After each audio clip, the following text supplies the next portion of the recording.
So in addition to talking about our 16 strategies, our 16 things we've learned in 16 years, my goal is to give you a tip for each one of those or a couple of those, and hopefully that will resonate with each of you in some manner.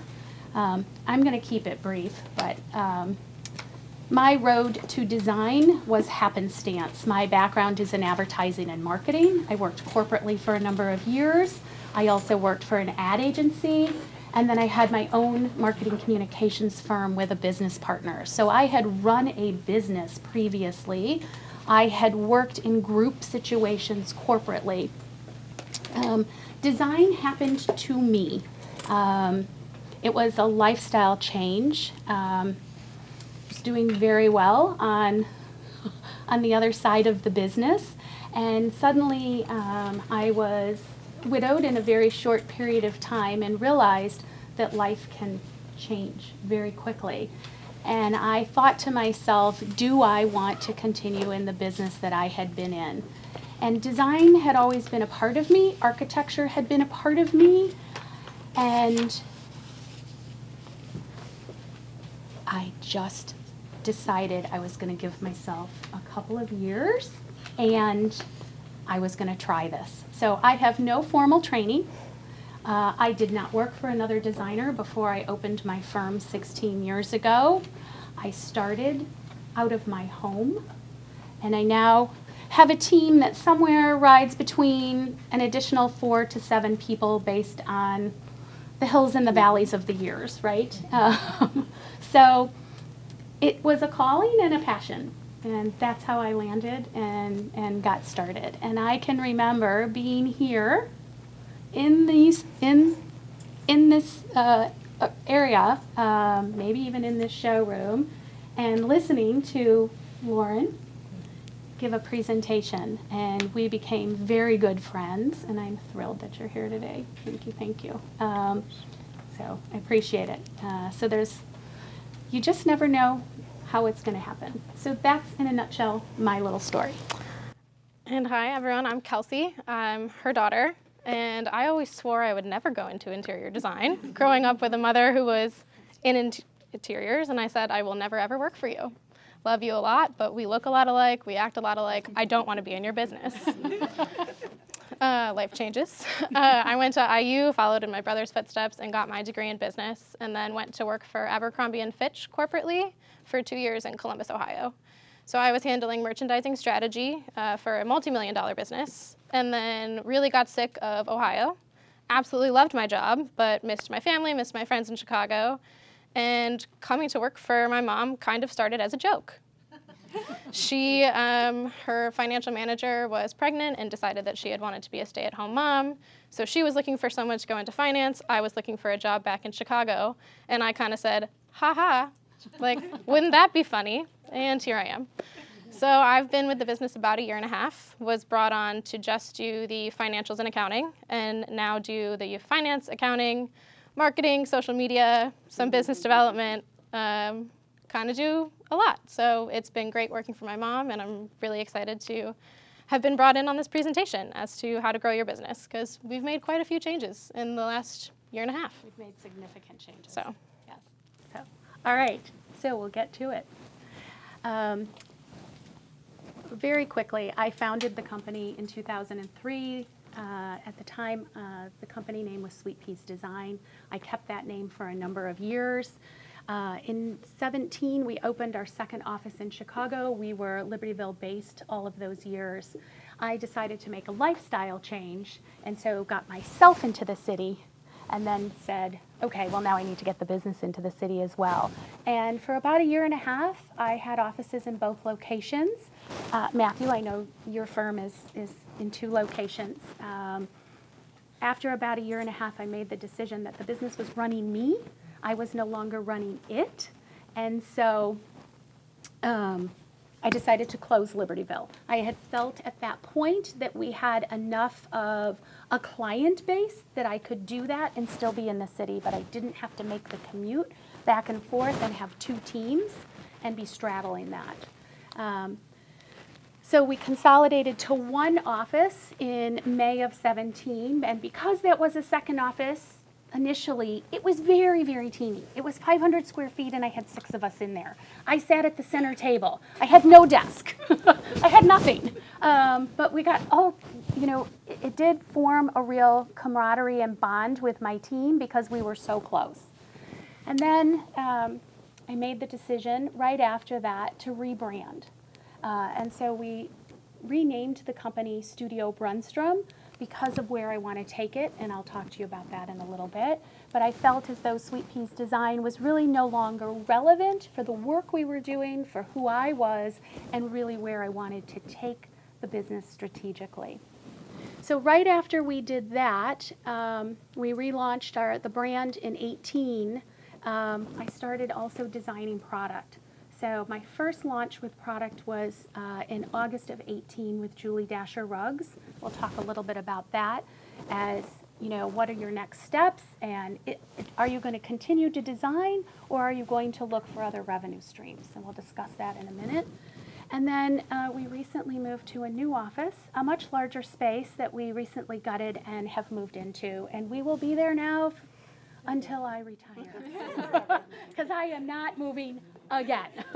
There's been too many moves.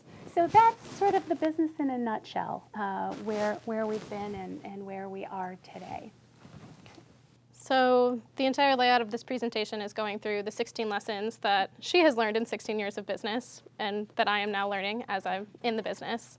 So they're really not in a particular order of importance, but really kind of in the order I think that you've learned them. Correct. Correct. So first off, strategic planning. 5-year business plan. If you don't have one, you need to. Take the time out of the day-to-day and make sure you have one. What does your business plan need to include? Obviously your financials. It obviously needs to talk about the clientele that you have and the clientele that you want, okay? So what are your financials now and where do you want them to be? Your clientele today and where you want them to be. Your new business development, your operations. Is your operations going to change? Are you in your home and now you're going to move out and suddenly you have rent? Are you going to add employees? That's your operations piece of it. And your HR is your staff. So, and then also including in there your branding, your marketing, and your media. So those are the components and the way that I look every time at our strategic plan. So we create a 5-year plan, we update it every year, and we have a 1-year plan. What needs to be included in that? Determine where you are today. That's your current situation. Where are you? Where do you want to be in a year, in 5 years? And then how are you going to get there? Those are your tactics. Now, some of you may say, how do I go about this? How do I do this? This is my background. So it was easy for me. But honestly, when you're in your own business, sometimes you have to get yourself out of it. You're your own worst enemy. The first one I did, I actually brought in and asked a client to help me, who was the VP of marketing for a very large corporation. Think about your clients and think about who can help you in areas to grow your business. They want to help you, okay? Spend some time on this. It's really important. I didn't have a strategic plan until 2007, and that's what I had done for a living for 15 years for everybody else. I just was flying by the seat of my pants for the first 3 years. But I considered it a trial period. I gave myself a 2 to 3 year period where I said, if I can't make a living at this, I will go back to do what I had done previously. I don't recommend that. I recommend that you have a strategic plan. Yeah, I think now we have both a 1-year and a 5-year strategic plan, and we are both immersed in it every single day. I mean, it's something that I measure against for our financials. I have 1,000,000,001 reports that I could probably give another 45-minute presentation on for financials, but that measure against our 1 and 5-year strategic plan. I also think something very important that we did when I came to the firm is that I said, I know what your strategic plan is because I'm your daughter and I've heard you talk about it my whole life. Some of the employees that work for us, they don't know what all your 5-year aspirations are, and they can help you get there. They're the ones that with the boots on the ground. So working them into your strategic plan and having them be knowledgeable about what that is in 5 years is very helpful to the business. I don't recommend that they know your financials. Correct. I don't recommend that. I don't recommend that if you have a team that they know your financials. I do recommend that they understand the broad strokes of where you want to take your business. And I only say that in that until you know they're a long-term employee and they're going to be with you for your growth, broad strokes are good enough. Yeah. So I really look at our strategic plan as our holy grail. It also allows me to think through when I have a new great idea, is this relevant? Is it part of my strategy? Or as my daughter says, am I throwing spaghetti on the wall to see what sticks this week? Because we all get excited about something new, but is it really focused and targeted to where you want to take your business? And no one can determine that but you. So we really feel like you have to have it. Otherwise, you're just doing this, and you really don't have an assessment at the end of the year in 5 years to have you grown your business to where you've wanted to. And I also think being realistic in your strategic plan as to where you want to be in 5 years, yes, and having those points be actionable is one of the biggest things that when we sat down to review her strategic plan for the beginning of 2019, I said, okay, well, some of these things are great and there may be 5 years down the road. There needs to be action points as to how we're going to get there. And are some of these things realistic within this 5-year window? Or do we need to change other things in order to get there? Like, what's most important within the 5-year strategic plan? Our second lesson is budgeting for life. Think about your lifestyle return on investment. This is a business, and you all know it because you're in it. It can suck the life out of you. It is detail-oriented. It can be 24/7. Clients expect more every year, more and more from you, right?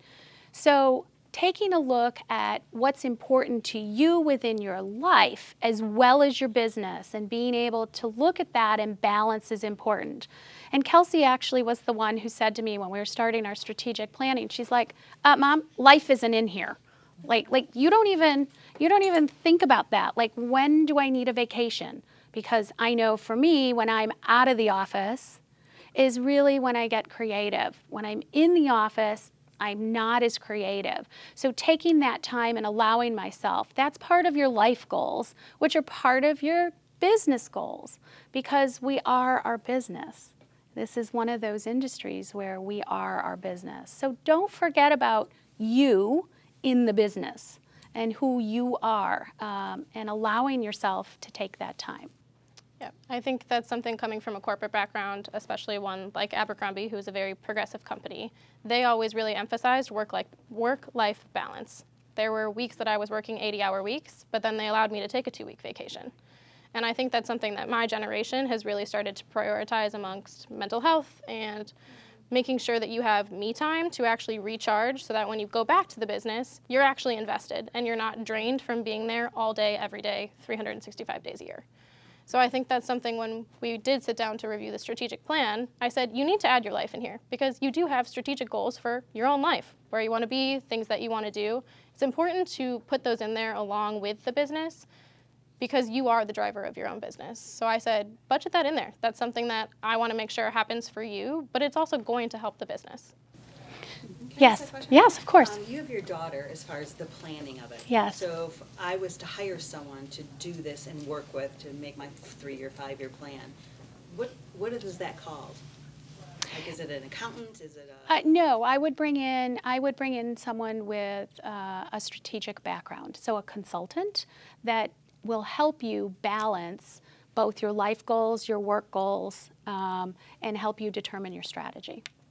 So there are those within the industry. I can give you some names, but again, don't think within the industry. The first person that helped me with my strategic plan was a client. He was VP of Marketing at Abbott. So think about your clients. As I said earlier, they want to help you. Let them. You have to ask them. But you are working very, very diligently on their behalf, and you have a very personal relationship with them. What we do is personal. They need to know a little bit about you and your goals and aspirations as much as you know about them. So don't be afraid to ask that of someone, but I'm happy to give you a few consultants. Yeah. What is a 3-month hiatus goal? Okay, so yes. So for right now, my goal in the next few years, I have, Kelsey and I have discussed, I have about 7 years left in this business. I'm 57 and I want to be done by 65. And so my goal in the next few years is to have the business at a point where I can take a 3-month hiatus and I can go travel and get inspired and be out of the business and know that I have my team in place to keep our projects moving forward. I haven't been able to do that yet. I've had some staff changes. The move into the city, I've had a lot of staff changes. And I knew that was going to happen because most of my staff lived here in the burbs and did not want to make that commute. So I've been sort of redeveloping my team to be able to do that.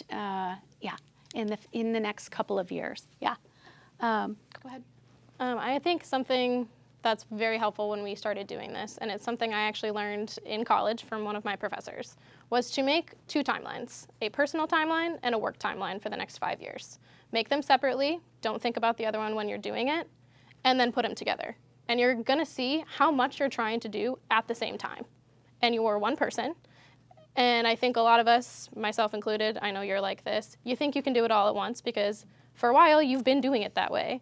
But actually laying it out like that will show you, quite literally in front of your face, you're trying to do too much at the same time. So laying it out like that allows you to shift things around and allows you to achieve those goals faster.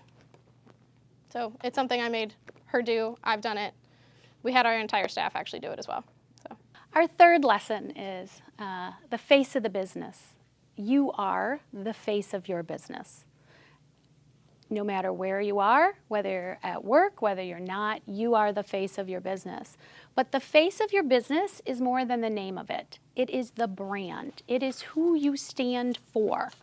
And people buy brands that they're familiar with and they like and they feel in tune with. And they also work with people like that.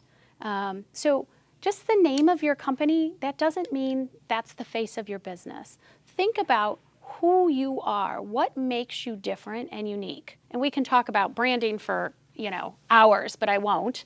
I realized that while I had started with Sweet Peas Design, the name came from, quite frankly, it was my nickname in college. My nickname was Sweet Peas. But I never really gave it enough thought when I started the business. Is this going to stay with me over the long haul, right? And it did for a while, and it represented where we were and who I was. But as we started to take on bigger projects, as I started to bring on more staff, and as I started to really think about where I wanted to go, it no longer represented me or the work we were doing. So think about the name of your firm. It doesn't mean you can't change it. If you want to go from being a solo practitioner to bringing a team on, well, maybe you add studio at the end, or you add group, or you add whatever that is, and that allows your clients to know that there's more than one of you. You don't have to. There's also the opposite to not having your name on the door. I purposefully didn't initially because so many do, and I thought, well, no, I want to be a bit different, and that's the other reason for Sweet Peas. And now I went, no, I really need my name on the door. But again, that's just don't feel like you can't make a change because you've been something for 10 years. I will tell you, it takes a mountain to make that change. So if anyone is ever considering it, please do give me a call. It takes the time and dedication, no different than working with a client. It has to be completely planned out. You have to project manage. You have to give, everybody has certain roles and responsibilities. It does take quite a bit. Yep. I also think one of the things that we had talked about was that as the face of the brand, people were recognizing her name. So they recognized the brand name as Sweet Peas Design, and then when you moved into the city as Susan Brunstrum, and people knew the brand name, but not you. And so that was part of the rebrand to Studio Brunstrum, so that when she would introduce herself as Susan Brunstrum, they would associate that with Studio Brunstrum instead of with Sweet Peace Design. So the marketing effort that went with that, again, if you're going to make a change of any sort, you have to think through the marketing efforts and what it's going to take. So I purposefully advertised when we moved into the city in Lux, in CS, in Sophisticated Living, and all the Chicago publications. And I associated my name with Sweet Peas initially, and my little face. Not that I wanted my little face out and about, but no one, as Kelsey was saying, was kind of putting the two together. So that was done purposefully. Then before we rebranded to Studio Brunstrum, and now that we've rebranded, there's no little face on anything because it's not just me, right? It's a team. So that was very purposeful. So you do need to think through all of that as well if you're going to rebrand or any big change that you make, quite frankly. Again, your clients want to know about it, and the design community wants to know about the changes that you're making. We sometimes think we're in a little silo here and that we just work all by ourselves. Really, no. Everybody's interested in what you're doing, so don't forget that. One more thing on branding. Have any of you recently thought about your brand? A lot of you have been in business 10, 12, 8 years, 6 years. Have you taken a look at what your brand is saying about you today? Have you thought about that? Is it relevant to who you are right now and the work you do? Go back and look at it with fresh eyes. And if you can't, ask your peers. Ask some of your peers that you're close with to help you do that. When we started the rebranding effort, I emailed clients, former clients, my peers, those within the design community that had worked with me over the years, and I said, give me either 5 words that describe me and my work, or give me a paragraph. Please, I'm looking to rebrand, because often the way we see ourselves and where we think our expertise is and our strengths is really different than how other people see us. You'd be amazed. There were things that people said and I was like, I do that? Oh, all right. Oh, I'm good at that? Oh, I don't think I'm good at that at all. And then things that I thought, like, oh, blah, blah, blah, nobody said that. Nobody thought I was good at that. And I was like, So it is, and again, take a look at those various categories of people. Clients, former clients, those colleagues in the design community, whether that's other designers and or those that you work with. It will tell you a lot, and it will start helping you identify your own DNA and your own culture. Because it's not the same. Lawrence isn't the same from when he started 30 years ago. Everybody, it can't be static. If it is, shame on you. Because you've changed and grown, right? That's who we work with. We work with clients when they come to us because they've made a lifestyle change. We have to change too. Our business has to change too. We don't just have to accommodate them. We have to accommodate where we're at. So take a look, go back after the presentation, maybe this weekend, and look at your website, look at your marketing materials, look at your contract, look at all those things, and is it really reflective of who you are right now? And if it's not, time to make a change. So the next lesson is financial forecasting. So this is my personal favorite part of the business, and something that she had always told me growing up, that the interior business is one of the most complicated business models in the world. I never believed her. I went to business school and I said, it really can't be all that complicated, until I started working for her. There's no recurring revenue in this business, at least not any that you can forecast or predict. Right?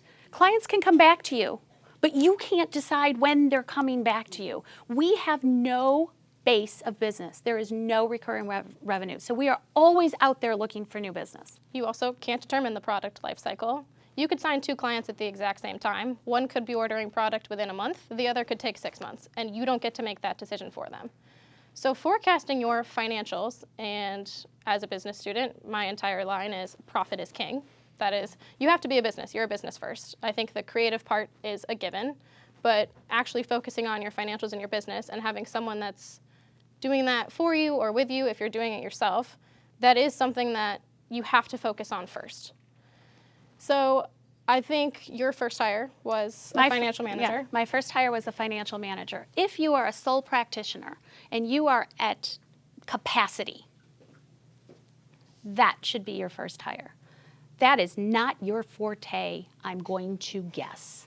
You didn't get into this for the financial management piece of it, right? Most of us did not. You don't geek out over Excel spreadsheets and formulas and color Like she coding does, like right, the rest of like us she do. does, right. So your first hire should be a financial manager and or a financial / operations manager, someone that can handle your purchasing for you. Not what you do best. You need somebody who they love that. And it can be the same person or it can be someone else. I've always had a full-time financial manager. I don't believe in going to my, accountant at the end of every month and rectifying. You don't have a handle on your finances enough if that's the way you're operating your business. You need somebody in that office at least a couple of times a week if you can't afford a full-time financial manager. You need to be on top of your business and your financials every single week. And you also need someone in that position that is not afraid to tell you no. No. Which I think I'm pretty good at. And someone that's actually keeping a handle not just on the client portion of your books, but all of the administrative expenses. So something, because the business model is so complicated, that I like to do is I plan to worst case scenario. So we sit down at the beginning of every year and I lay out 5 scenarios. I plan worst case, best case, in between, and 2 after that. And I then forecast 2 worst case scenario because almost every business has some sort of overhead. If you're working from home, you have less than most. But overhead is something that doesn't change. If you have staff, you're gonna have to pay them. So you know, at least for the entire year, here's what my administrative expenses are gonna be. How much do I need to make in revenue to cover that? And then you need to look at, here are the things I wanna do that would be nice.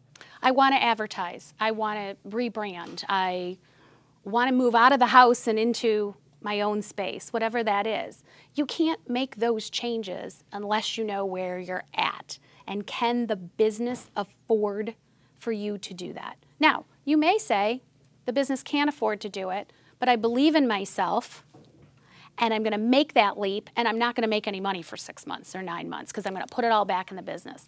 That's a decision you get to make. Trust me, I've done that over the years as well. With the economy where it's at today, I'm not so sure I'd make that decision today. Just with where things are, I'm not so sure I would do that. Make sure that if you're going to do that, that you have the financial wherewithal to not take an income for a little while to put it back in the business. Yep. So I think planning to worst case scenario is one way that we combat that. So I know at the very least, here's what we need to make for the year, and here are the places that we can pull back from.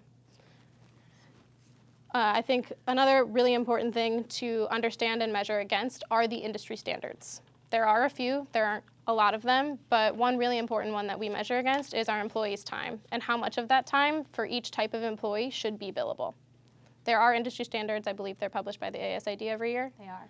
And so we measure every single employee against those standards. And that is the one level of predictability that I can kind of forecast, not very far out, but at least a month or 2, knowing what projects that we have in the door.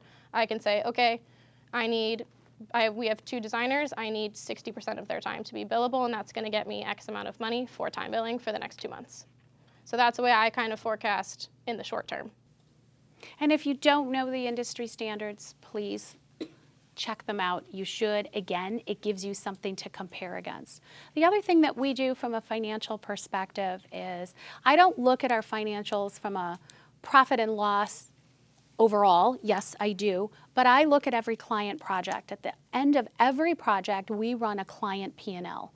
I want to know how profitable we were for that client. And often, it amazes me, the ones I think that we're the most profitable on, we're not. And the ones that I didn't think we were, we are. Now, obviously, it's different based on what the project is. If there's construction in the project, so we divide our client projects into construction only, furnishings only, and both. And our numbers and where we are and what our profitability is different for each of those. And I know that because we've been running our client P&Ls for years. So don't just look at, am I making money in furnishings? Am I making money on window treatments? Am I making money on tile? Don't simply look at your product categories to see where you're making your money. Make sure you look at the project, the client project. And if you have a long client project, so let's say it's more than 6 months, we take a little look at that 6 months in, a year in. Let's say it's a big project, and we're starting at the very beginning and helping with the architecture, and we're going to handle all the material selections, and then we've got the build, and then we've got the furniture. You better be looking at that every 6 months or so to see how profitable you are with that client, because if you're not as profitable as you'd like to be, it gives you the opportunity to do something a bit different. Maybe you're not making enough on your product. Maybe you're not billing enough hours. I don't know, you've just kind of look at it and see where you're at, and that will help you become more profitable with that client. So don't just look at your numbers by categories, look at them by clients as well. Slice it vertically, slice it horizontally. And then finally, I think one very helpful thing for me coming into the business was talking to the financial managers of other design firms. And if you don't have a financial manager, talking to others financial managers within their own design firms and seeing how they run things. I think everyone runs their business a bit different, but there are some similarities as to how you deal with issues and who's paying for that, how you write that off, and how you're handling your administrative expenses, how you're handling your marketing. I think others have had some great tips that we've actually adapted into our business, and it's really helpful, since there's generally one person managing the finances, to know that you're not crazy and not alone, and that you're handling this very complicated business in a similar way to others. I'll give you a perfect example. Let me back up. So also know your profit pools, right? Know the areas you're profitable in and know the areas you're not. And concentrate and think through, how can I become more profitable in that area? So for example, we don't make a lot of money on plumbing. We don't make a lot of money on some lighting. On lighting I design, I make a lot of money, right? So you have to know where your profit pools are. Something that we discuss all the time, and maybe it's just because we've recently again had a number of clients where we're accessorizing for. I have never, ever been able to figure out how we can make money accessorizing a client's home.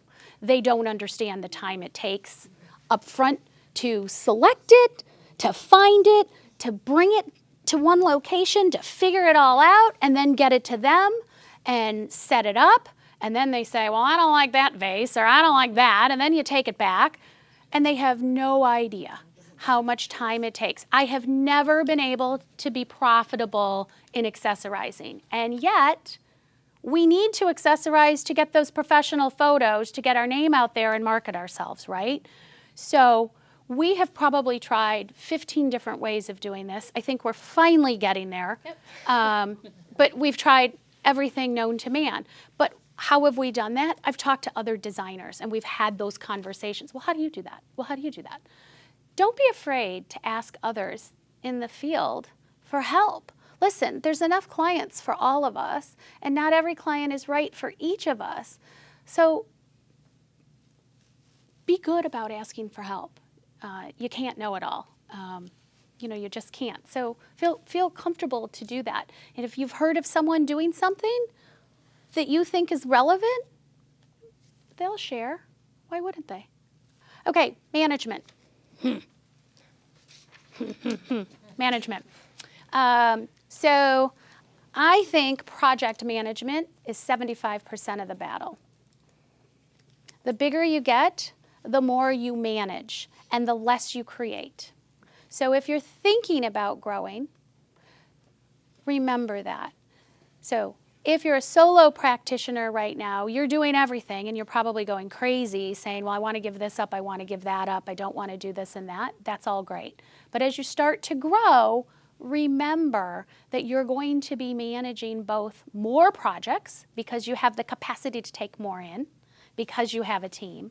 So you're going to be managing more projects, but you're also going to be managing your staff. And the staff can make or break a small firm. And I would say that any team under 20 is a small firm. So when you lose someone, it's not like in a big corporation where you can divvy up those responsibilities. It's really a hit. And as the principal and the owner, guess who's going to take that on until you find someone new? It's you. So you're going to be back in the business to work on that. So I think developing procedures for each of your employees, developing job responsibilities, having procedures is really important.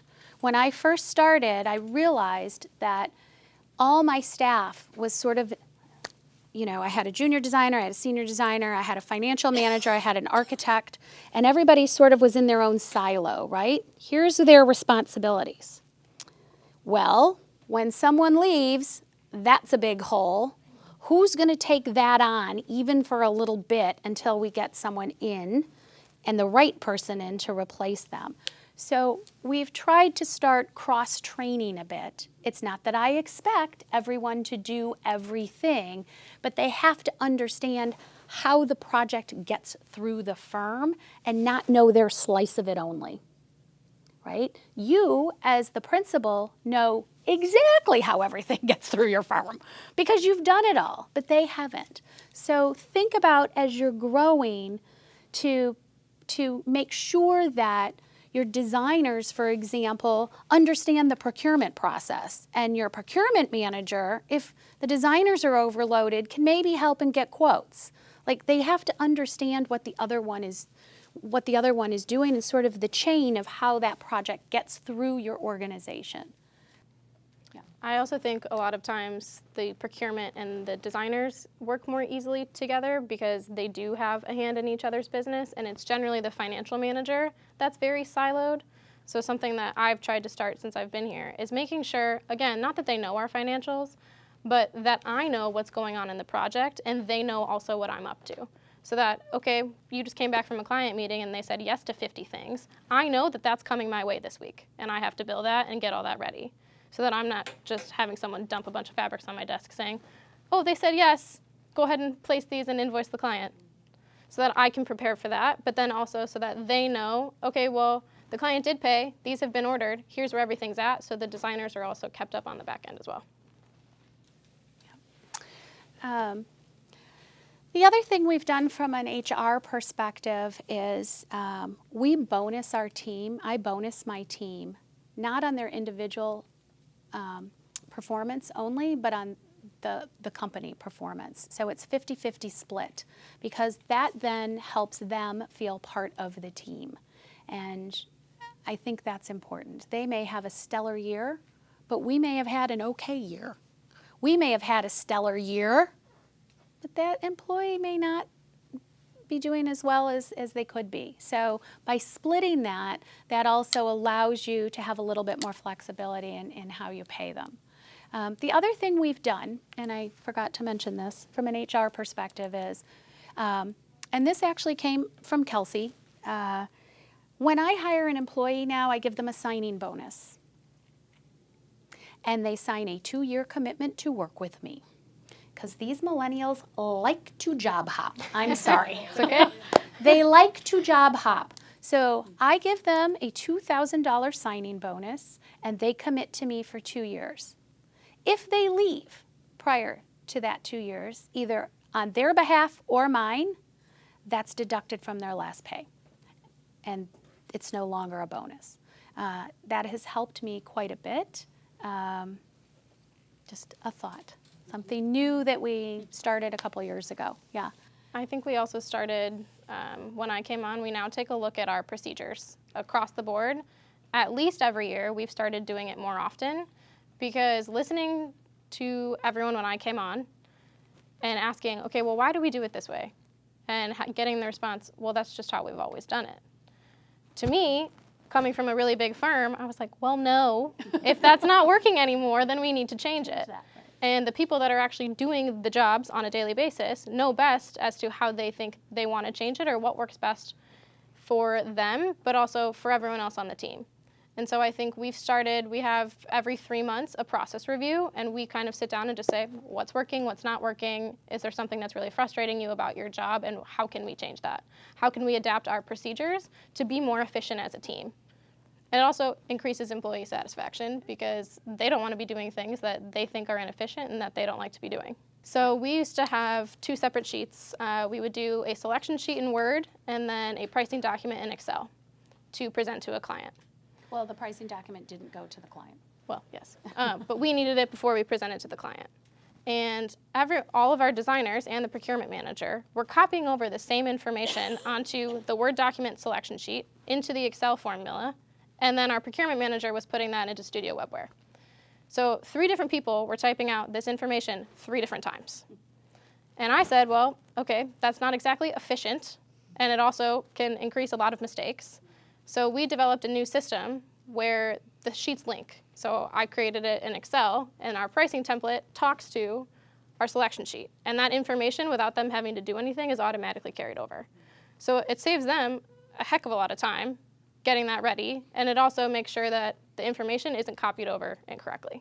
And what it also does is then it allows us to give that selection sheet at the end of the project in a binder to the client. It also allows us, if we need a contractor binder, if we're working with a contractor, it's already done. So it's all the information is right there. It's just a matter of which page do you print and what do you need.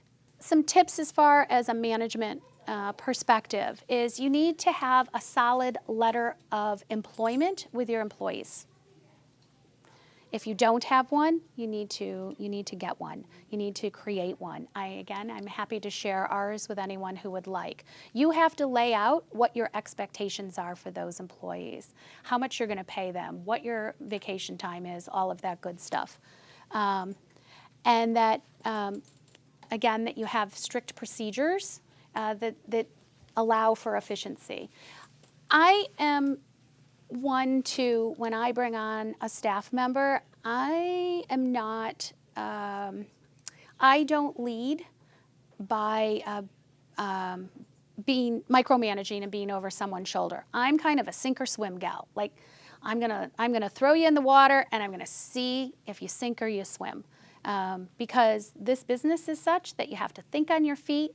You have to be able to solve problems. You have to be able to juggle. You have to be able to do all of these things. And if I'm constantly over your shoulder, then you're not being able to do your job. And if you have the procedures in place, they should be able to at least follow them and then ask questions.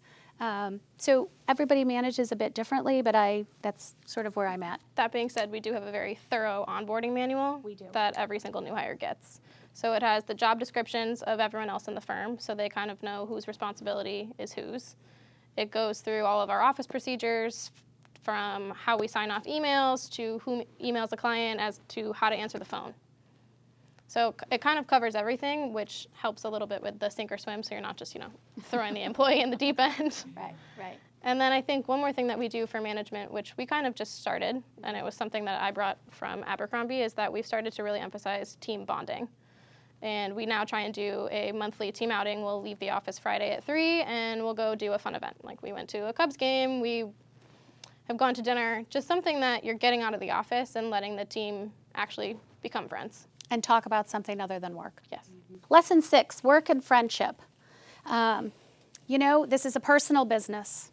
We want to become friends with our clients. Our clients want us to become friends. Our best clients are those that have become friends. However, at the end of the day, they are paying you. It is a business transaction, and you cannot forget it. I don't care how close you are with them, you are still getting paid. And I think we have a tendency to want to cross that border because we want to please. We talked about this, I think, before we started. We're all people pleasers or we wouldn't be in this business. We want everybody to be happy with the work we do. But at the end of the day, you still work for them. I didn't realize that when I started. I had no boundaries. I let people call me night and day. I let them get in touch with me wherever. I would let them think that I would respond immediately. No. You have a life as well as they do. So you need to be able to set those boundaries. So now we have separation of church and state. Oh, and one last thing. One last thing. The best relationships with clients have 3 things: trust, respect, and good communication. It's a 3-legged stool. When one of those is gone, it's really hard to maintain that relationship. It's a bit like a marriage or a partnership, right? When you lose one, it's really hard to get back in balance. So I always try to evaluate clients and the relationship based on that. Oh, and one last thing about the work and the friendship. It's our job to educate our clients, especially in today's environment with all the changes going on. Okay, networking, connectivity. Your clients are most likely just like you. Your best clients are just like you. Why? Because that's who you network with. That's who you connect with. So if you want to make a change to your business and you're working with clients at this financial level and you want to be working with clients at this financial level, you need to change your network. You need to be doing things that are different than you're doing today. You need to get out and meet new people and make some new friends. Because, again, people buy from those that are like them and that they're comfortable with. So if you want to make a big change, you need to change your network. Initially, when I started the business, I had small kids. I had limited time to network. Now, my kids are adults. I have a lot more time to network. Because I had no experience in this industry, I also only networked with other designers. And I am thankful that I did that. It helped me grow my business. But today, I don't only network with designers. I network in this area. I network with designers across the country. But guess what? You all are not going to bring me new clients. I'm not going to bring you new clients. You have to get beyond and network outside of the design community. Continuing to only network within design community will help grow your business. You can talk business, but it's not going to bring you new clients. So I can take the marketing since I've now taken that over. So I think something that we talked about a lot when I came on, especially after having just gone through the rebrand, was deciding who we were marketing to and why. I think a lot of times we think of marketing and or social media as just something that you need to put out there. It's just information that you're putting out there. But learning to tailor that message to who you're marketing to is going to make the actual marketing effort a lot more successful. You have a background in marketing. So I wear my marketing hat all the time. It can be a blessing and a curse. But you need to have your marketing hat on all the time. You are your brand, like we talked about. You have to be looking at ways to market yourself differently than everybody else is. And something that we now do is create a marketing budget for the year, and we kind of break that down into the different types of marketing. So advertising, business development, PR, social. Show houses. Yep, all of the above, and we kind of create a yearly goal. We don't necessarily always stick to those exact categories, but it gives us an idea of where we want to go for the entire year. I spend about 10% of our revenue on marketing, and that is an industry standard. So if you know your revenue, about 10% of that should go to marketing. And that's even marketing materials. That's your business cards, that's direct mail, whatever your marketing world is, it should be about 10% of your revenue. Or more if you're wanting to really make a growth spurt. You're going to have to spend more money on it. And something that we've really been trying to emphasize is evaluating all of our marketing through our branding lens. Does this piece of marketing fit within our branding? There's a lot of great marketing out there. That doesn't mean that you necessarily need to be doing it. Just because someone else has a really cool piece of marketing doesn't mean that you want to go ahead and do the exact same thing, because it might not fit within your brand lens. You can take that idea and change it to be what it needs to be, but don't fall into the trap of, ooh, that's really cool. Because sometimes she'll throw things on my desk being like, ooh, this is a really great piece of marketing. Let's look at that. Yeah, I like, saw somebody else do Yeah, that. it does look do it. really cool, but it doesn't fit with what we're trying to do and how we want to get there. Right. So don't be afraid to, fear of missing out. Like, sometimes that's okay. And then also make sure to evaluate the ROI.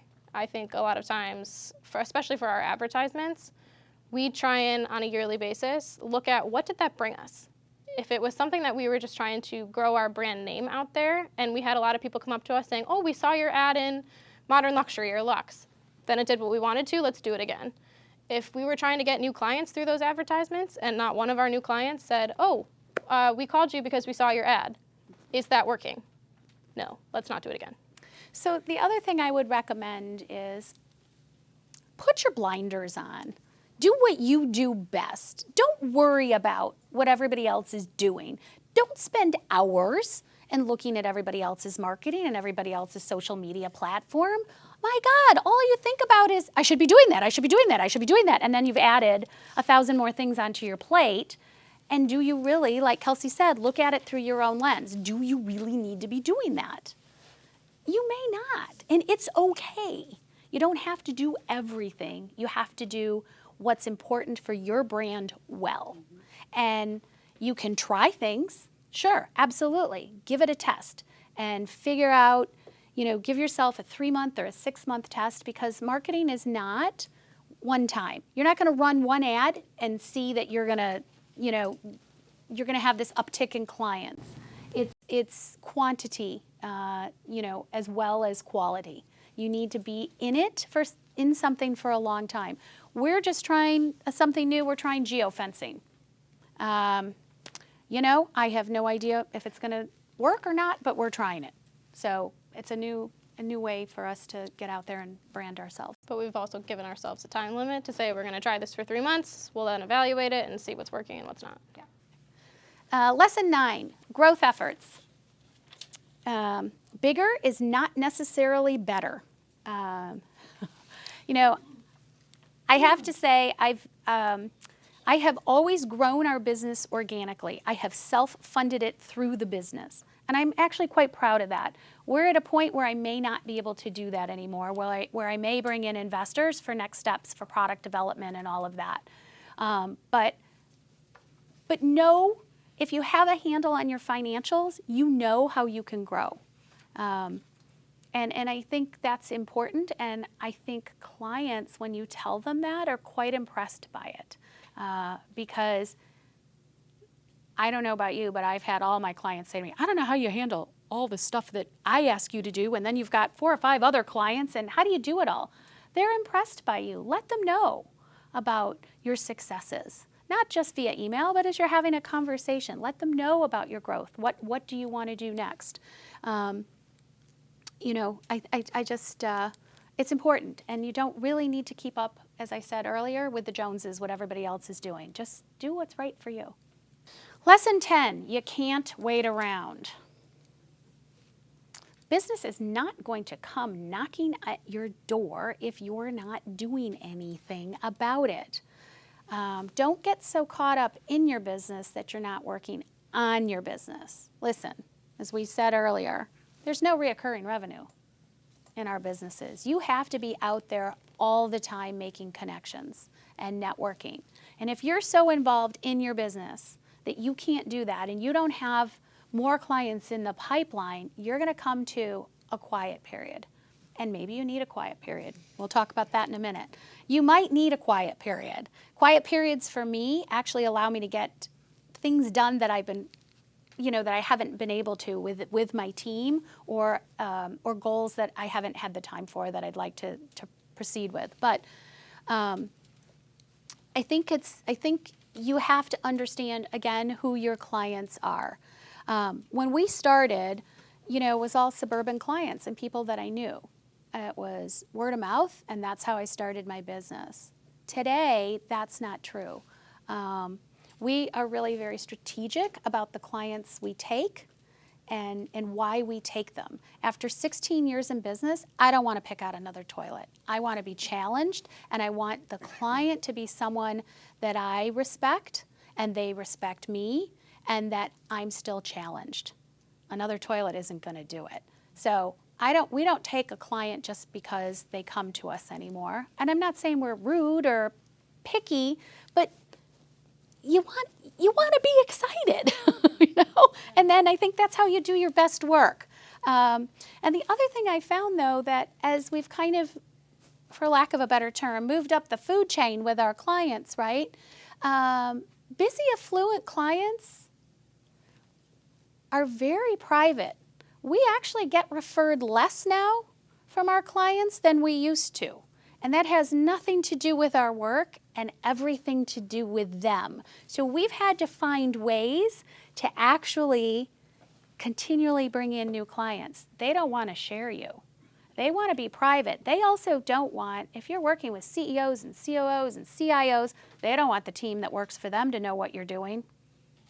You know, and you often, if you get that top executive in a company, you're not getting the people that work for them because they think they can't afford you because you worked with their boss.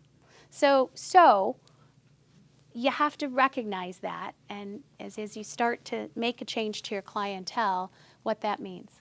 What ways have you found good for those clients that aren't referring, which I found to be quite an interesting challenge? It is a challenge. Yeah. Sometimes you just need to ask, like anything else. And I'm not always good at that. At the end of a project or during a project, just having the conversation. You know, things are going really well. Is there anybody that you know that might need our services? Sometimes you just have to make the ask. And you don't know when it'll occur. They may do it, they may not. It is a hard one. Even with those private. It's, yes. Those ones that are real private are the ones that are just so, you know, they want to keep you to They want to that keep you, secret. they do. They want to keep you a secret. And that's hard. I think something that we found is that some clients just aren't going to refer you, especially the ones that are going to want to keep private. But what you can do is evaluate why they came to you. So you get to know and ask them, well, why did you choose us? What was making you look for that? And then find ways to target similar clients. Not necessarily their friends or people that they know, but understanding the reason that they chose you and then marketing that way to others. And that's understanding really who your clients are. So we also have a spreadsheet that at the end of every project, in addition to the client P&L, it's not just demographic based, some of it is, but I have from every client we've ever worked on for over 200 projects, I know were they married, were they divorced, did they have 2 kids, did they have grandkids, did they have, you know, the demographic piece. But we knew their lifestyle change. We talked, we have it all on an Excel sheet so I can compare and figure out who our best clients are and why. And we have found that our best clients are busy, busy people that have multiple homes. That's what I was going to say. Yep. So That's exactly what I was going to say. Those private people, you've worked with them for a lot of years, so now they're transitioning from their, you know, North Shore home to the penthouses downtown. They've got other, you know, getaways. Now their children are getting older. Now we're going to, you know, do consultations for the younger kids. And Right. it just kind of stays within that pod, but they'll never do anything without you. So, I mean, that is a precious relationship that I really, sometimes it's frustrating because they don't let you, you know, publish photos. right. On And your that's- website. Yeah, But that's okay. that's Yeah, okay. right, as long as you have the business. As long as you Right, have it's the okay. business, it's Yeah. okay. Yeah, yeah.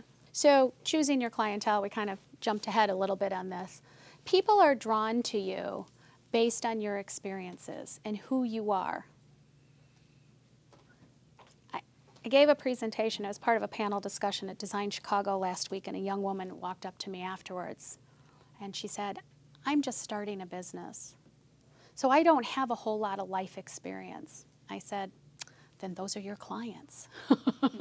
You can't expect to work with someone my age who has had 2 homes, has grandkids, has been widowed, has been divorced, has all these things, right? You can't know the lifestyle they're wanting to lead in their home. You only know what you know. Take advantage of that. What has happened in your life? Have you made transitions? Those are the people that you understand what they're going through. You can empathize with that. You can help them. We have a client right now, this is our second project with them. They're my age, but they have 3 small children. And she said, I want to put bunk beds in the boys' rooms. And because they're going to start having sleepovers.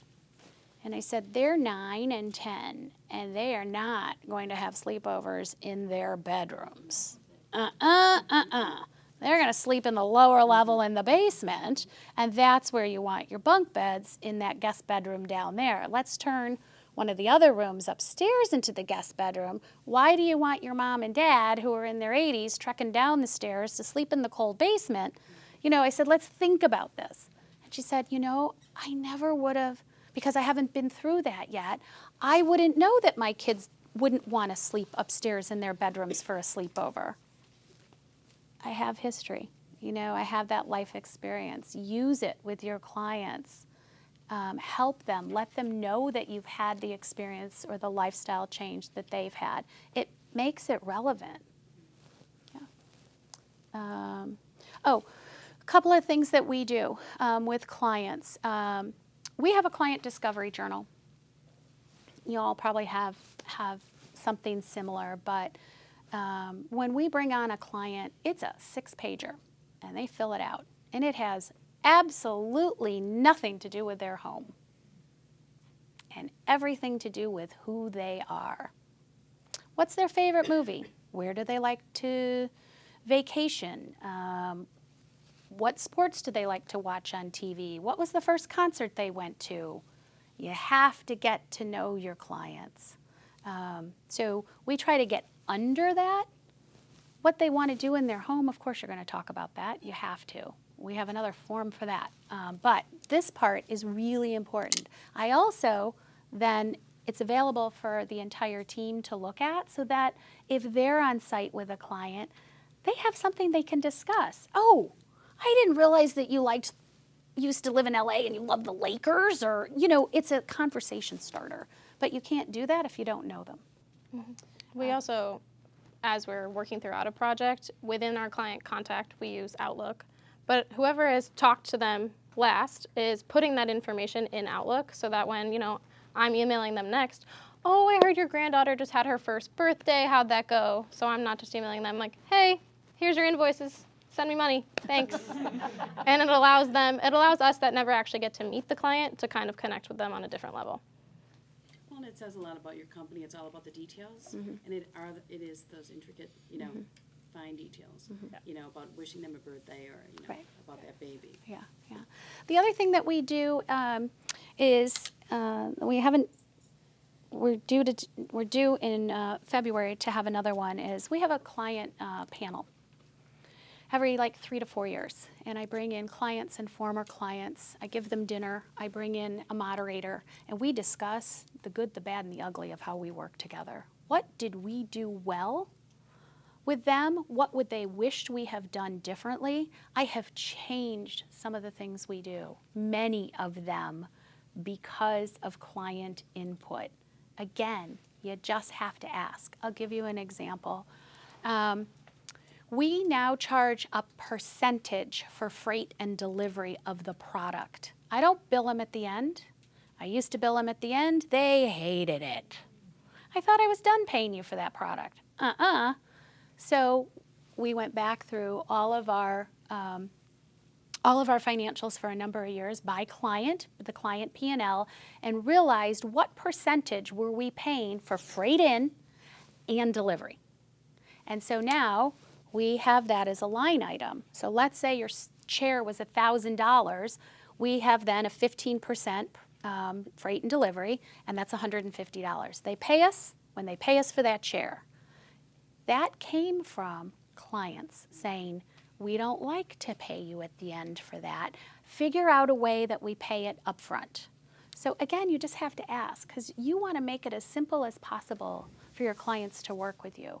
And again, what I do may not be what's best for you, but ask your clients how they want to work. It doesn't mean you have to change everything, but you can change certain things. On the client panel, how do you select the clients that you would like to be involved in that panel? Do you choose some people from projects that didn't go that Yep. well? Yeah, put out an email. Yes, so when we have a client panel, it's not all our best clients, right? Because then I'm only going to get accolades. If I'm only getting accolades, I can't make changes and I can't do better. And that's always what we want, right? So we send an email out to all of our clients that we have worked with within a certain time frame, and we see who responds. Having done this a bit, I will say, try to only get one. If you have spouses, you don't want them both there. You want one. But yeah, it's amazing. And having the interaction amongst your clients is really interesting too. How do you just get one of the two? We put that in our invitation letter. We say, yep, and we haven't actually had any feedback on it. We just kind of say, if you are married, please do not bring your partner. One per project. One per project. Because it'll be good cop, bad cop type of thing?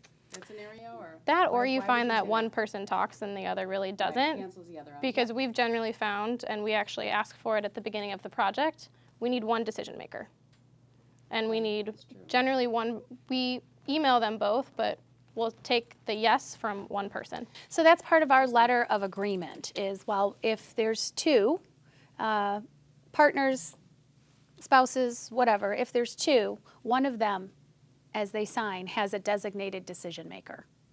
And that came about, right? Everybody's letter of agreements happened because something has occurred in the past, right? We had a divorce in the middle of one of our big projects. And so she would call and say, yep, because she was going to stick it to him. We're doing all of this. You know, we'd prepare all the invoices and get everything ready, and he'd call and say, nope, we're not doing that. So we have one decision maker.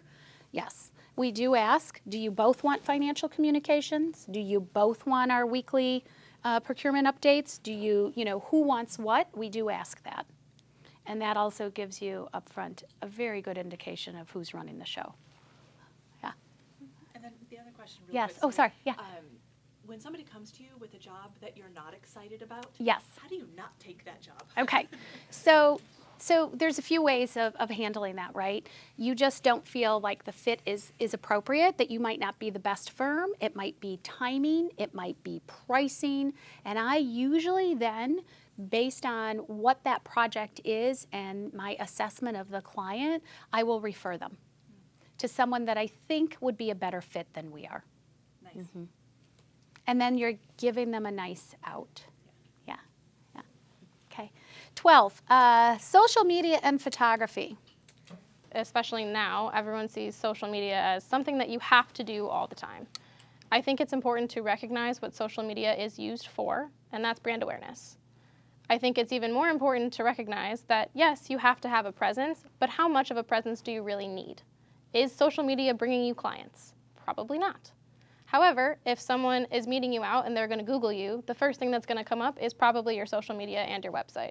So you have to have it, but recognize that sometimes your time is more valuable than taking 30 minutes to figure out what perfect picture to post on Instagram all the time. You don't need to post every day. You should probably have a presence. So that's something that we've kind of gone back and forth on a lot, is evaluating, well, how much of a presence do we need and what does that look like? And who's taking care of it? And when we started, it was parceled amongst my team, right? My architect, when she didn't have work to do because she was so detail-oriented, she would be the one that would post our blogs. She would be the one that updated our website. She would be the one that checked all our photos, our professional photos, to make sure that the outlets were taken out, and all those little fine details. And then I had someone who was doing a lot of our copy, and she was another employee, and then I brought someone in to do that for a while. But it was very parceled amongst my staff. And that worked for a while, except I always had to be the one to make sure that everything was moving with everybody and that it was all coordinated and the effort was moving in the right direction, right? So I was spending a lot of time managing it, but not actually doing it. And I realized that because of that, our message was not succinct across all mediums, all social media platforms, as well as all of our marketing mediums. Even though I was kind of in charge of it, I also realized that I was the holdup many times. We'd be late getting our e-newsletter out because hadn't approved it, right? I'd written half of it, but didn't get the other half written. So we've changed that, and now Kelsey's handling that. So everything kind of goes through me. I still take input from the team and have them write things, but then everything gets edited by one person so that we have the same brand voice across all of our platforms. The other thing is, I'm assuming you all work with a professional photographer for your work. Yes, good. Do any of you work with a stylist? No. Yes, great. Okay. You may want to consider adding a stylist. Some projects we do, some projects we don't. Again, time value of money.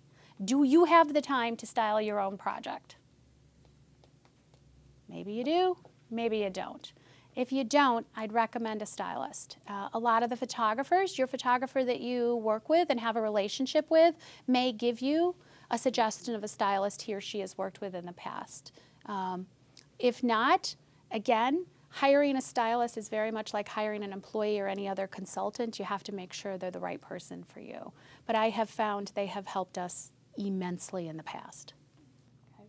I also think evaluating while you're on a photo shoot, what you're going to be using the photos for is really important. For instance, all of our marketing is squares.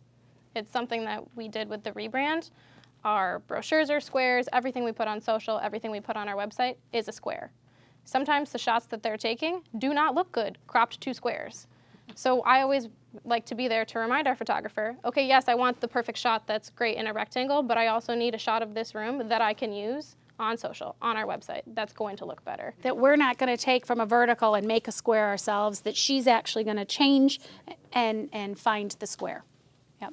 So again, based on what you've got. All right, 12. 13. Oh, 13. Oh, okay. Know your audience.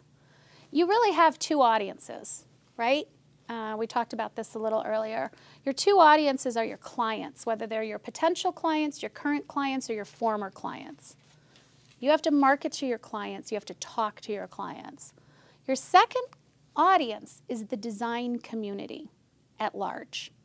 Other designers, showrooms, manufacturers, architects, realtors, those that are part of the design community.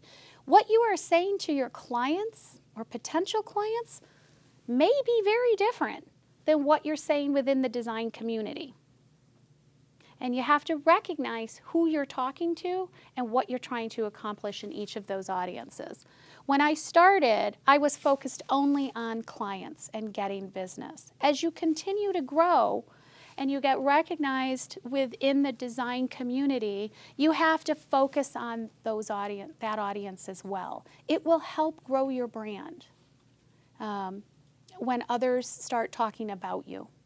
So don't forget that. I think a lot of times we get so focused on the client that we forget that brand awareness really gets helped by those we work with, and give credit to those you work with. So if you're posting or you're, putting something on your website and you've worked with a great service provider, you've worked with a great manufacturer, let them know. Michelle's in the back. Our firms have worked together for 14 years. Michelle has just taken over Très Jolie, become the new owner of Très Jolie, and they have been our go-to.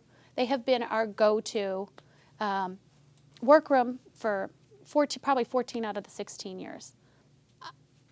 I give her credit for everything we do. Whenever we're published, they're in there. But even things on our blogs, like we try to make sure that we're respecting and honoring the relationships that we have and that we're helping those that are helping us, right? Because as you all know, the only way we get jobs done is with the help of a tribe. It's not just us. And so make sure that you are make sure that you're giving that respect and honoring those relationships that you have, because in turn, those people will help you. And that's not the reason you do it, but it happens. Yeah. So don't just focus there. The other thing is, I think as you continue to grow, it's incumbent upon all of us that have been in this business more than 4 or 5 years to start to mentor others. It is incumbent upon us. We have to help the younger generation of designers and those around us grow. Give back in some manner. How you do it is up to you. You can have a quarterly lunch with a young designer that has come up to you and said, oh, I love your work. You can start being on panel discussions. Give back to the community in some way. I think it's just, I think it's needed. I wouldn't be here today without Lauren. Lauren used to be here giving presentations, and I was the young designer, and I just was eating it up. So he has mentored his whole career, and he was really the one that showed me how necessary it's been to do that. The other thing that we're at right now is you know, you also, for me, after these years, I want to go beyond the beauty and aesthetics of the work we do. I think that's a given in this industry. If we shouldn't be in this if we aren't great from a creative perspective. To me, that's just a given. So I want to make sure that we're going beyond that. I think with what's happening globally, socially, how do I say this? It's sad that so many people don't have a home. And so much is going on within the world. And we work, all of us are very lucky to work with an affluent clientele, with so many that don't. I think it is also sort of incumbent upon all of us to help those and get involved in organizations that can help those that are less fortunate than we are.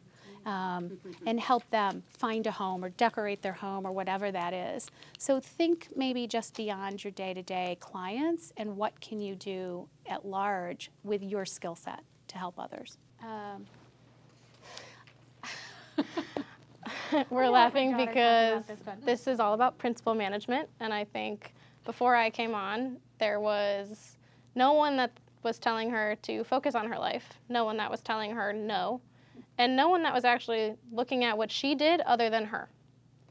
And so we titled this slide Must-Haves versus Nice-to-Haves based on something a consultant told us. There are a lot of things on your to-do list every single day. A lot of them are nice-to-haves, but they're the things that you actually want to do. They're the bright and shiny new things. And then there are the few things that are the must-haves to keep the business moving forward. And so now we evaluate everything that we do on a must-haves versus nice-to-have systems. And we talk about her management more than ever before and how she's being efficient, growing the business as to where she wants to grow it and making sure that it aligns within our strategic plan and where she actually wants to be and where we all want to be within the business. So managing the principal is just as important as managing your employees. And since I came on, I said, well, we get to now treat you like an employee, and I'm going to track your billable time and measure it against the industry standards. I'm going to check your to-do list. And we're going to make sure that you're also being efficient and as to how you're running. And I think that's something quite different than how we were doing it before. Hurts a little. It hurts a lot. Let's be honest. It can hurt a lot. But it's really made a difference. It's really made a difference. And recognize you can't do everything. I always say I can, but we can't. You know. Yeah. Okay.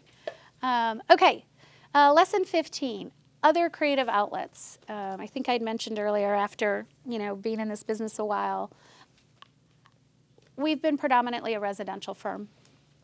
I'd like to start getting into commercial work. I'm starting to design product. There's some other things down the line that I'm looking at.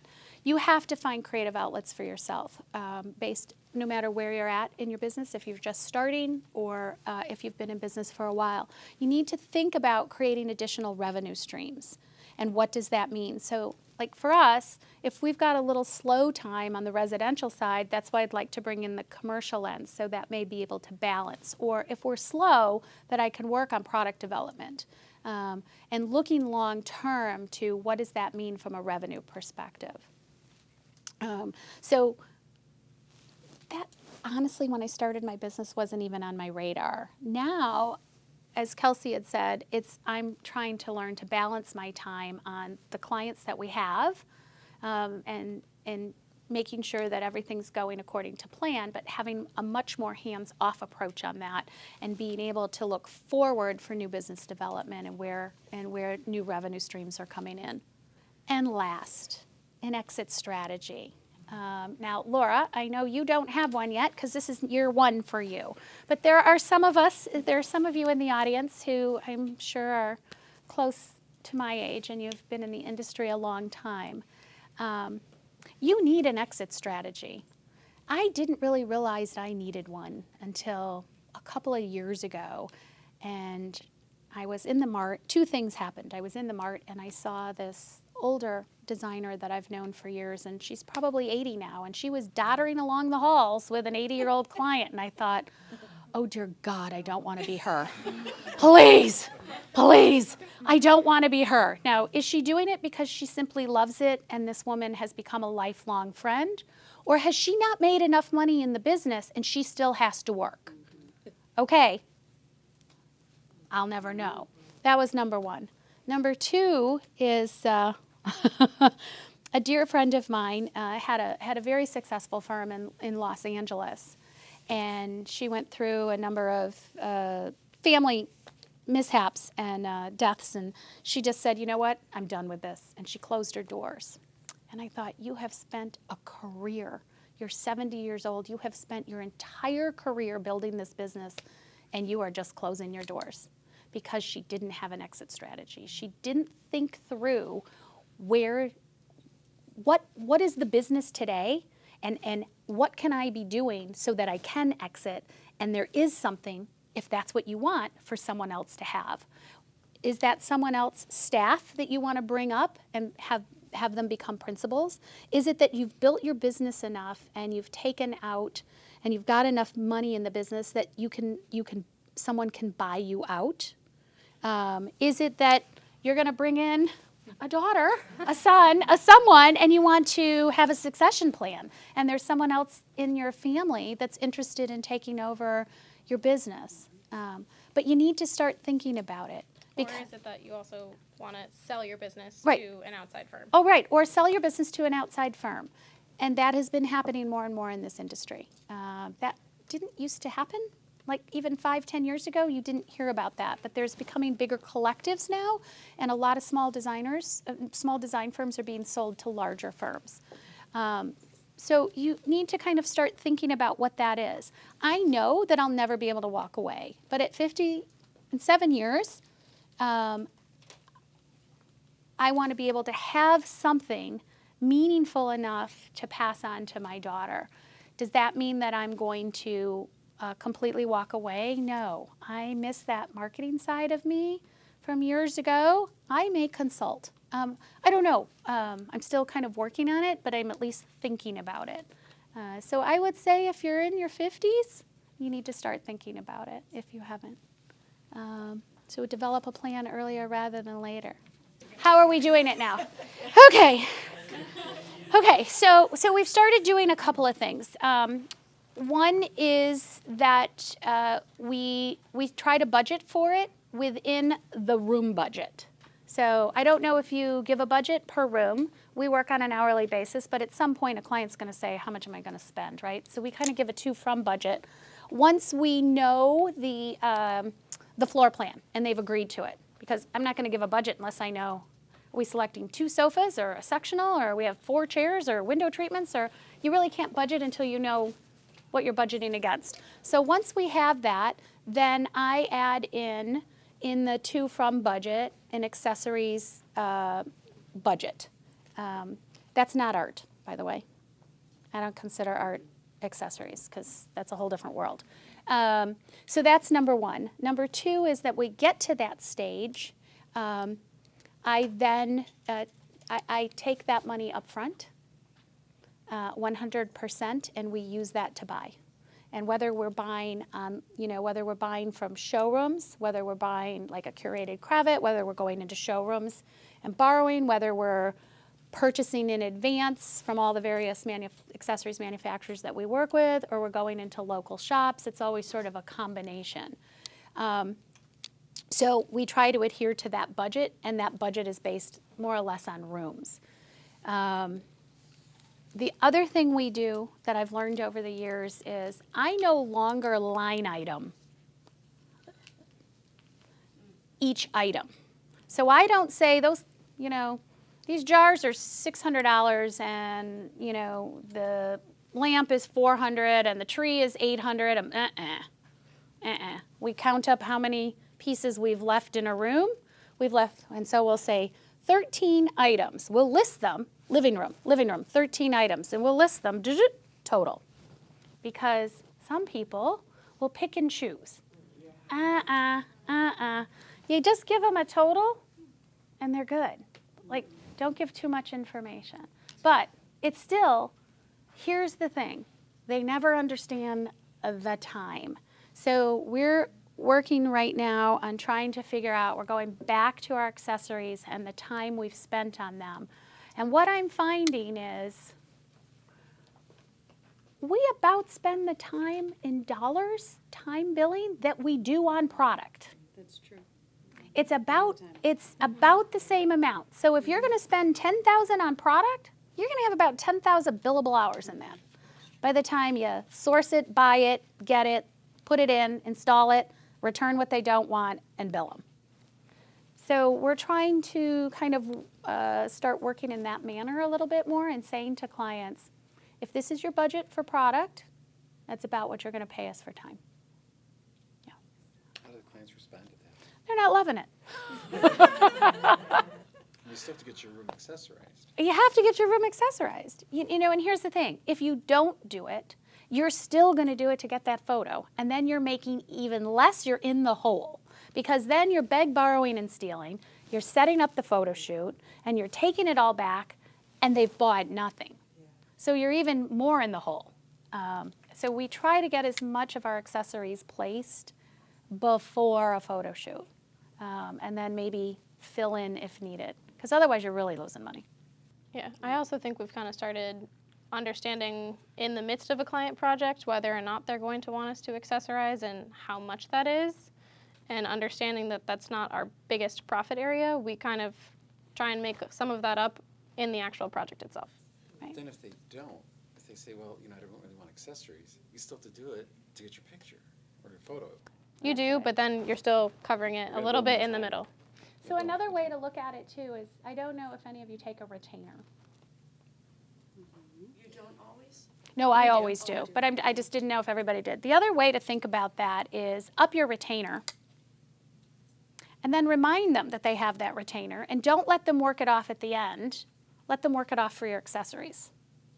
It's a thought. We've said that to clients too, like, do you remember you have $10,000 with us?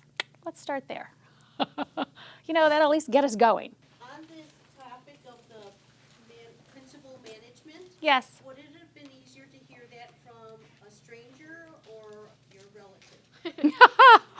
I mean, I can answer that. I think it would have been better received from a stranger. Yeah, probably from a stranger, from a consultant.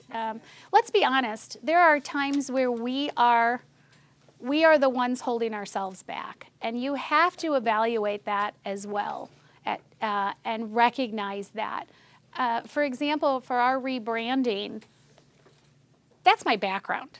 I could have done that on my own, but I looked at the time value of money, and could I do it on my own? No. So I brought in consultants to help me. Was I the one that absolutely spearheaded it all? Of course. But I think there's many times where, I'm the one holding myself back, and so it's nice to have someone else help you recognize where you're stuck and move you out of that spot. I will say something that was really helpful and that I wanted to make sure that I was doing when I started was not coming in right away and saying, oh, let's change this, let's change this, let's change this. It was probably 6 to 8 months before I said, I've been noticing that a lot of the things that have been on your to-do list for a long time still aren't getting done, and they're the things that you actually want to be doing, the things that you're excited about, but you're bogged down in the day-to-day business. How do we change that process to actually get you to be doing the things that you're excited about again? So it's finding someone that A, you trust, but B, isn't going to come in and just tell you to change things right away, and is going to find someone that works for you. Because let me tell you, I tried to change her to my color coding to-do list system, and that did not go over well. And when I get backed in a corner, I always say, you know, I got this business here. Like, it's been 16 years and I'm doing okay, you know. So that's usually when she knows she's pushed me too far. You know, I'm like, well, I got us here. You know, we're doing okay. Thank you.